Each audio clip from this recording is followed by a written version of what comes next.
14 اگست چند دنوں پہلے گزرا، یہ اگست کا مہینہ ہے اور ساتھ ہی محرم کا بھی مہینہ ہے۔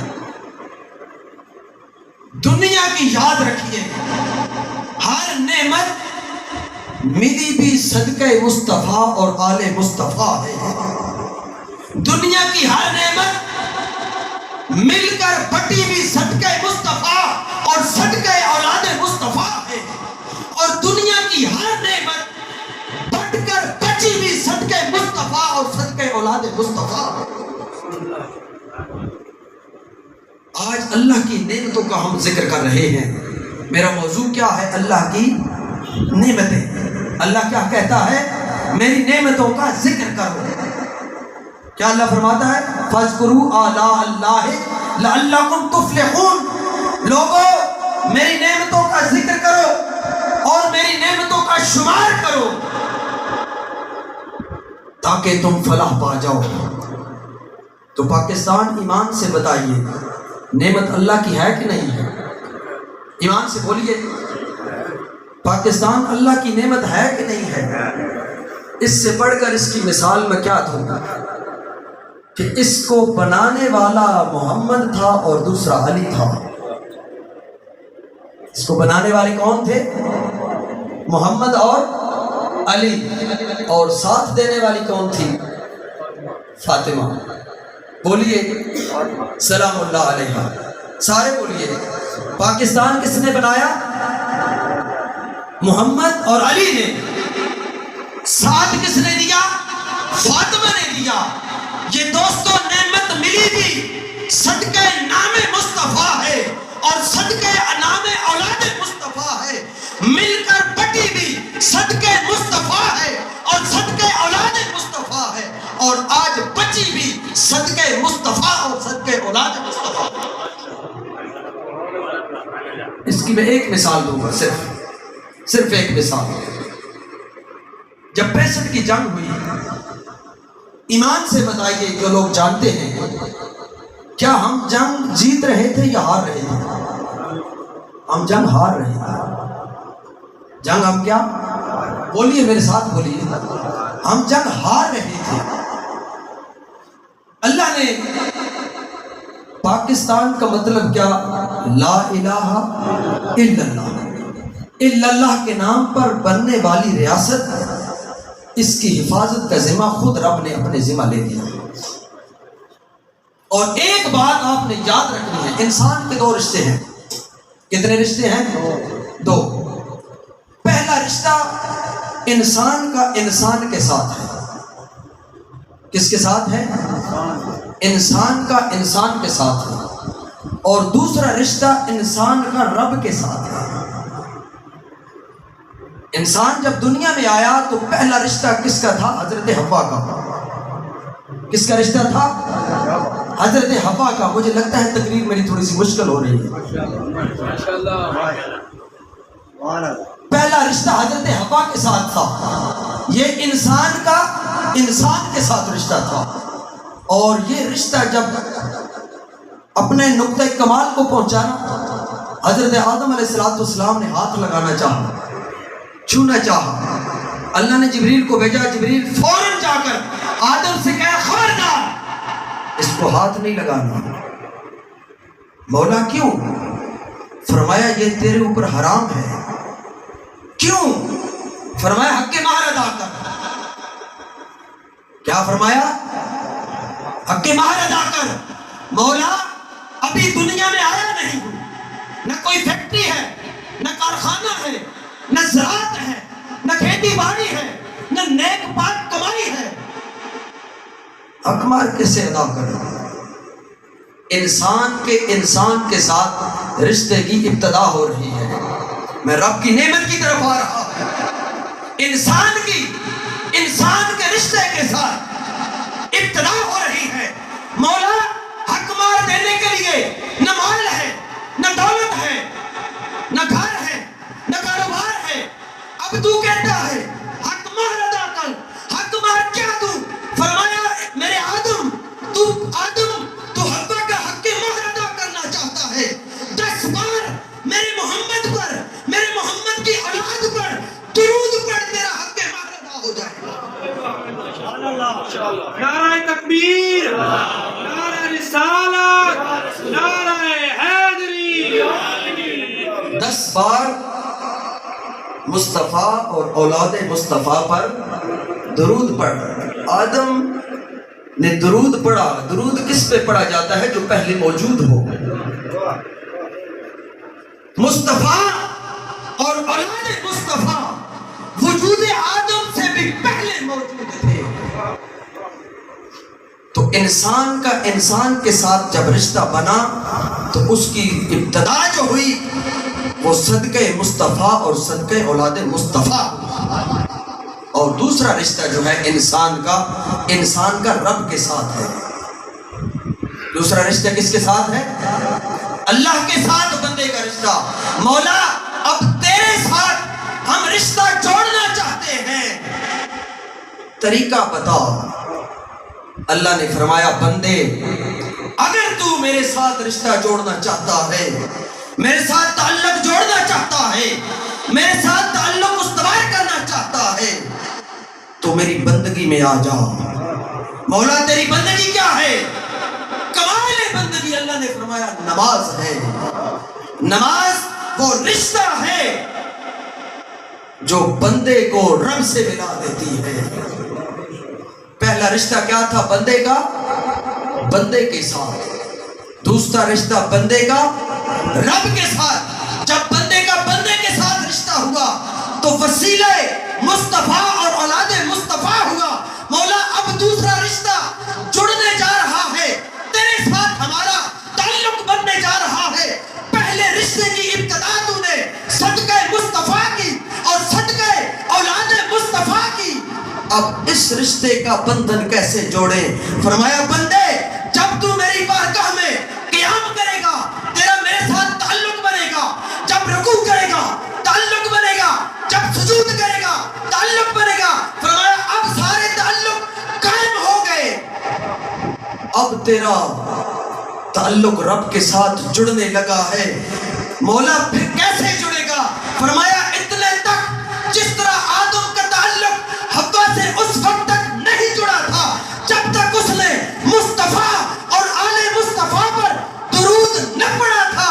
بندے تیرا اور میرا تعلق بھی اتنے تک مضبوط نہیں ہو سکتا جب تک تو مجھ میرے مصطفیٰ پر اور میرے مصطفیٰ کی اولاد پر درود نہ پڑے گا۔ بندے کا بندے کے ساتھ تیرا تعلق مضبوط ہوا، صدقہ مصطفیٰ اور صدقہ اولاد مصطفیٰ ہوا۔ اب رب کے ساتھ تو اپنا تعلق مضبوط کرنا چاہتا ہے تو ایک ہی رستہ ہے، وہ ہے صدقہ مصطفیٰ اور اولاد مصطفیٰ۔ وجود ملا تو صدقہ آل مصطفیٰ، رب ملا تو صدقہ اولاد مصطفیٰ، پاکستان ملا تو صدقہ مصطفیٰ اور صدقہ اولاد مصطفیٰ۔ میں بات کر رہا تھا 65 کی جنگ کی، آخری بات۔ انڈیا کی فوج نے ایک میٹنگ بلائی 65 کی جنگ میں۔ جو بزرگ بیٹھے ہیں یہ جانتے ہیں 65 کی جنگ ہم ہار رہے تھے۔ 65 کی جنگ میں انڈیا نے ایک پروگرام بنایا کہ انٹیلیجنس کے ذریعے ریکی کی جائے کہ پاکستان کا بارڈر کس جگہ پر کمزور ہے۔ صاحب کتاب نے لکھا کہ رنگ پورا سیالکوٹ کے مقام پر پاکستانی فوج کمزور تھی اور دشمن ہمیشہ حملہ اس جگہ پر کرتا ہے جہاں پر دشمن کی فوج کمزور ہوتی ہے، یہ تھوڑی ہوتی ہے۔ رنگ پورا کے بارڈر پر فوج تھوڑی تھی۔ اب انہوں نے کہا کہ ہم رنگ پورا کے محاذ پر رات 2 بجے حملہ کریں گے۔ جو فوجی جوان بیٹھے ہیں وہ جانتے ہیں جب فوج حملہ کرتی ہے تو 2-2:30 بجے رات کو حملہ کرتی ہے جب نیند کا غلبہ ہوتا ہے۔ انہوں نے کہا ہم رنگ پورا سیالکوٹ کے مقام پر پاکستانی بارڈر پر حملہ کریں گے، پاکستانی فوج کو پسپا کریں گے اور بادشاہی مسجد لاہور میں آذان فجر بلند ہونے سے پہلے ہم وہاں پر جشن منائیں گے۔ یہ پلاننگ کون کر رہا تھا؟ انڈیا۔ اور میں نے پہلے عرض کیا پاکستان ملا صدقہ مصطفیٰ ہے، اور صدقہ کھل کے بولے یار، یہ وہ ان ہستیوں کا ذکر ہے جنہوں نے کہتے ہیں جب قرآن پڑھا جائے تو خاموشی سے سنو، جب قرآن کے وارث پڑھے جائیں تو وہ وارث ہیں نیزے کی نوک پہ چڑھ کر بھی وہ خاموش نہیں ہے۔ جب ان کا ذکر ہے تو خاموش نہ بیٹھو، جتنا زور لگا سکتے ہو زور لگا کر بولو۔ پاکستان ملا صدقہ مصطفیٰ ہے اور صدقہ اولاد مصطفیٰ ہے، میں ثبوت دینے لگا ہوں۔ اب انڈیا کی فوج تیار ہوگی، 2:30 کا وقت تھا، رات کو رنگ پورہ کے مقام پر غلہ ختم ہو گیا، 3 دنوں سے غلہ ختم ہو گیا، پانی پینے کی نوبت بھی دور چلی گئی۔ اب ایک وفد آیا گاؤں کے چودھری کے پاس اور چودھری صاحب سے کہا، چودھری صاحب بچے بھوک سے بلک رہے ہیں، 3 دنوں سے غلہ ختم ہے، آپ ہمارے نمبردار ہیں، کوئی ہمارا بندوبست کیجیے۔ اس چودھری نے ایک کمہار کو بلایا، پہلے زمانے میں کمہار ہمارے بھائی ہوتے تھے، 2.5 من کی ایک چھٹ ہوتی تھی، اسی طرح بزرگ جانتے ہیں 2.5 من کی ایک چھٹ۔ اس چودھری نے کمہار کو بلایا اور کہا کہ ساتھ والے گاؤں میں چلا جا اور رات کو جانا ہے اور رات کو ہی واپس آنا ہے، وہاں پر فلاں شخص میرا جاننے والا ہے، اسے میرا بتانا، اور 2 بوریاں 2 چھٹے جو ہیں 5 من گندم بنتی ہے، وہ تجھے 2 گندم کی بوریاں یا آٹا دے گا، وہ لے آنا تاکہ ہم تھوڑا تھوڑا لوگوں میں تقسیم کر دیں۔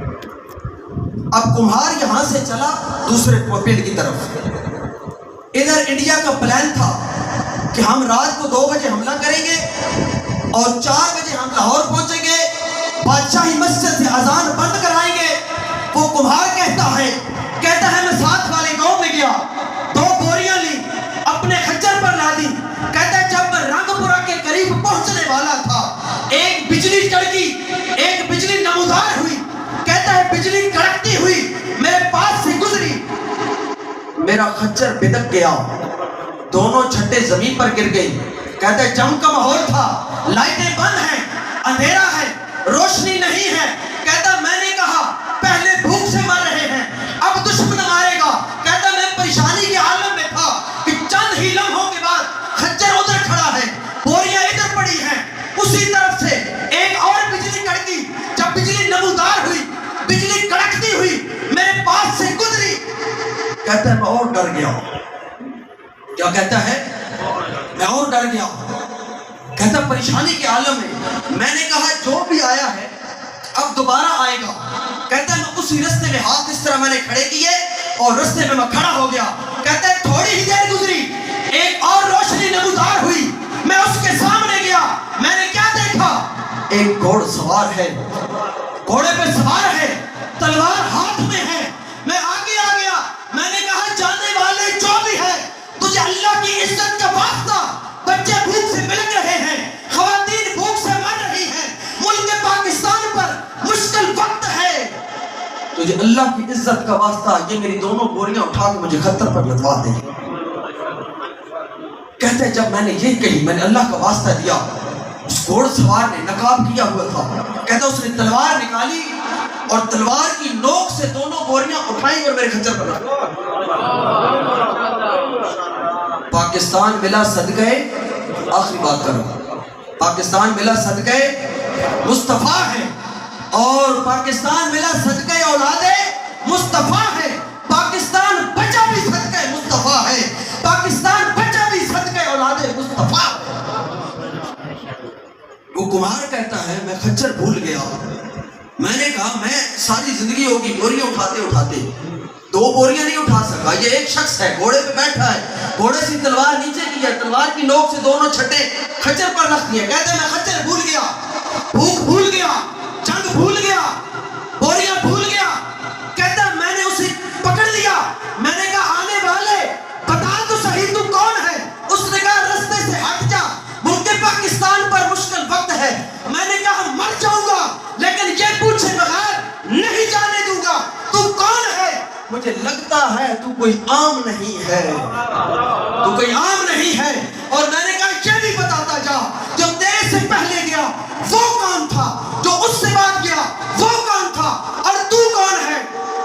کمہار کہتا ہے اس نے کہا اگر تو پوچھتا ہی ہے تو پھر سن، انڈیا میں پلاننگ ہو رہی ہے، پاکستان کا مطلب کیا؟ لا الہ الا اللہ کے نام پر بننے والی ریاست پر مشکل وقت ہے، دشمن بادشاہی مسجد سے اذان بند کرانا چاہتا ہے، دشمن پاکستان پر قبضہ کرنا چاہتا ہے، اور فرمایا سن میں پاکستان بچانے کے لیے آیا ہوں۔ مصطفیٰ کی کچہری تھی، مصطفیٰ نے کہا اے میری اولاد پاکستان بچا، تمہارے صدقے ملا، تمہارے صدقے پاکستان کی نعمت ملی، صدقے مصطفیٰ اور صدقے اولاد مصطفیٰ ہے۔ اس نے کہا میں مصطفیٰ کی کچہری میں بیٹھا ہوا تھا، میرے آقا نے فرمایا علی شیر خدا، پاکستان پر مشکل وقت ہے، پاکستان جب بنا تھا محمد اور علی نے بنایا تھا، آج دشمن ملک کو مٹانا چاہتا ہے، علی جاؤ میرے ملک پاکستان کو بچا لو۔ نعرہ تکبیر، نعرہ رسالت، نعرہ حیدری۔ فرمایا جو پہلی بجلی کڑکی تھی وہ میرا بیٹا حسن تھا، جو دوسری کڑکی تھی وہ بیٹا حسین تھا، جو میں تیرے سامنے کھڑا ہوں، علی شیر خدا ہوں۔ ملک پاکستان پر مشکل وقت ہے، ملک بنانے بھی ہم آئے تھے، ملک بچانے بھی ہم آئے تھے۔ فَاذْكُرُوا آلَاءَ اللَّهِ لَعَلَّكُمْ تُفْلِحُونَ، اللہ کی نعمتوں کا ذکر کرو تاکہ تم فلاح پا جاؤ۔ دوستو یہ وہ نعمتیں ہیں مصطفیٰ کی اولاد، یہ وہ نعمت ہے جس کا ذکر ذریعہ نجات ہے، جس کے ذکر کے بغیر انسانیت کا رشتہ کٹ جاتا ہے، انسان بھی نہیں رہتا، وہ درندہ بن جاتا ہے۔ ان کے قبضے اختیار میں ہر چیز ہے، قبضے اختیار میں ہے۔ ایک اختیار کی آخری بات سناتا ہوں، جب یزید دربار میں بار بار اعلان کر رہا تھا کہ حسین کو میں نے قتل اس لیے کیا کہ یہ میرے اقتدار اور میرے اختیار پر قبضہ کرنا چاہتا تھا، یہ لوگوں کو بتا رہا تھا حسین میرے اقتدار اور میرے اختیار پر قبضہ کرنا چاہتا تھا۔ سیدہ زینب نے امام سجاد سے کہا سجاد اس بدبخت سے کہو میری پھوپھی اماں بات کرنا چاہتی ہے، میں ان کا اختیار بتا رہا ہوں۔ سیدہ زینب آگے بڑھی اور کہا یزید بدبخت تو کہتا ہے حسین تیرے اقتدار اور تیرے اختیار پر قبضہ کرنا چاہتا تھا، کس اقتدار اور کس اختیار کی بات کرتا ہے؟ سیدہ نے فرمایا یزید میں بات کرنا چاہتی ہوں۔ یزید نے کہا زینب بول کیا کہتی ہے؟ کہا بولوں گی بعد میں، پہلے ہوا چل رہی ہے، اس کا شور ہے یہ مجھے بات نہیں کرنے دے رہی، ہوا کو روک۔ یزید نے کہا زینب ہوا پر میرا اقتدار اور اختیار نہیں ہے۔ سیدہ زینب نے کہا تو کس اقتدار اور اختیار کی بات کرتا ہے؟ اگر تو ہوا کو نہیں روک سکتا تو تیرا کون سا اقتدار ہے اور کون سا تیرا اختیار ہے؟ پھر سیدہ عالم نے فرمایا، ثانیہ زہرا نے فرمایا یزید اب تیرے دربار میں گھوڑے کھڑے ہیں، گھوڑے کبھی ٹانگیں اٹھاتے ہیں کبھی نیچے رکھتے ہیں، ان کے سموں سے اور چاقوں کی آواز شور پیدا کر رہی ہے، مجھے بات نہیں کرنے دے رہی، اپنے دربار کے گھوڑوں سے بول، اپنے قدموں کو روک لے۔ یزید نے کہا زینب میرے اقتدار میں اور میرے اختیار میں گھوڑوں کے قدم روکنا نہیں ہے۔ سیدہ نے فرمایا تو پھر کس اقتدار کی بات کرتا ہے اور کس اختیار کی بات کرتا ہے جس پر حسین قبضہ کرنا چاہتے تھے؟ تیسری اور آخری بات آپ نے فرمایا یزید تیرے دربار میں اونٹ کھڑے ہیں، اونٹوں کی گھنٹیاں شور کر رہی ہیں، ان گھنٹیوں کے شور کو روک میں کلام کرنا چاہتی ہوں۔ یزید نے کہا لوگوں دیکھو یہ علی کی بیٹی کیا کہتی ہے، کبھی یہ کہتی ہے گھوڑوں کے قدموں کو روک، کبھی کہتی ہے ہوا کو روک، کبھی کہتی ہے اونٹوں کی گھنٹیوں کے شور کو روک، بھلا میں کیسے روک سکتا ہوں؟ سیدہ نے فرمایا اسکت، خاموش۔ سیدہ کا اتنا بات کرنا تھا، ہوا اپنی جگہ پر رک گئی۔ گھوڑوں کے پاؤں جس کا اوپر تھا اوپر رہ گیا، جس کا نیچے تھا نیچے رہ گیا۔ اونٹوں کی گھنٹیاں جہاں پر ٹن ٹن کی آواز دے رہی تھی اپنی جگہ پر رک گئی، جس کا ہاتھ جدھر تھا ادھر ہی رک گیا۔ یزید ہاتھ آگے بڑھا کر بات کر رہا تھا، ہاتھ ادھر ہی رک گیا۔ سیدہ نے فرمایا تو کس اقتدار کی بات کرتا ہے، کس اختیار کی بات کرتا ہے؟ اقتدار اولاد مصطفیٰ کے گھر کا ہے، اقتدار اولاد مصطفیٰ کے گھر کا غلام اور نوکر ہے، اختیار بھی محمد اور آل محمد کے قبضے قدرت میں ہے۔ فرمایا اب ہوا کو بول ذرا چل کے دکھائے، اب گھوڑے کو بول پاؤں اٹھا کے دکھائے، اب اونٹ کی گھنٹی کو بول ذرا پہل کے دکھائے۔ اور فرمایا یزید تو کہتا ہے حسین تیرے اقتدار اور اختیار پر قبضہ کرنا چاہتا تھا، بدبخت ابھی اذان ہونے دے، جب اذان ہوگی پتہ چل جائے گا کہ حسین کے نانا کا ذکر قرآن اذان میں ہے یا تیرے نانا کا ذکر اذان میں ہے۔ حسین آج بھی دونوں جہاں میں زندہ ہے، کہاں یزید کہاں لا الہ الا اللہ۔ دوستو میرا کہنے کا مقصد یہ تھا کہ دنیا کی ہر نعمت ملی بھی صدقے مصطفیٰ اور صدقے اولاد مصطفیٰ ہے، میں ثبوت کے ساتھ کہہ رہا ہوں، اور مل کر بٹی اور بچی بھی صدقے مصطفیٰ اور صدقے آل مصطفیٰ ہے۔ اللہ کریم مرحوم کے درجات کو بلند فرمائے، اللہ پاک ہماری حاضری کو اپنی بارگاہ میں شرف قبولیت عطا فرمائے۔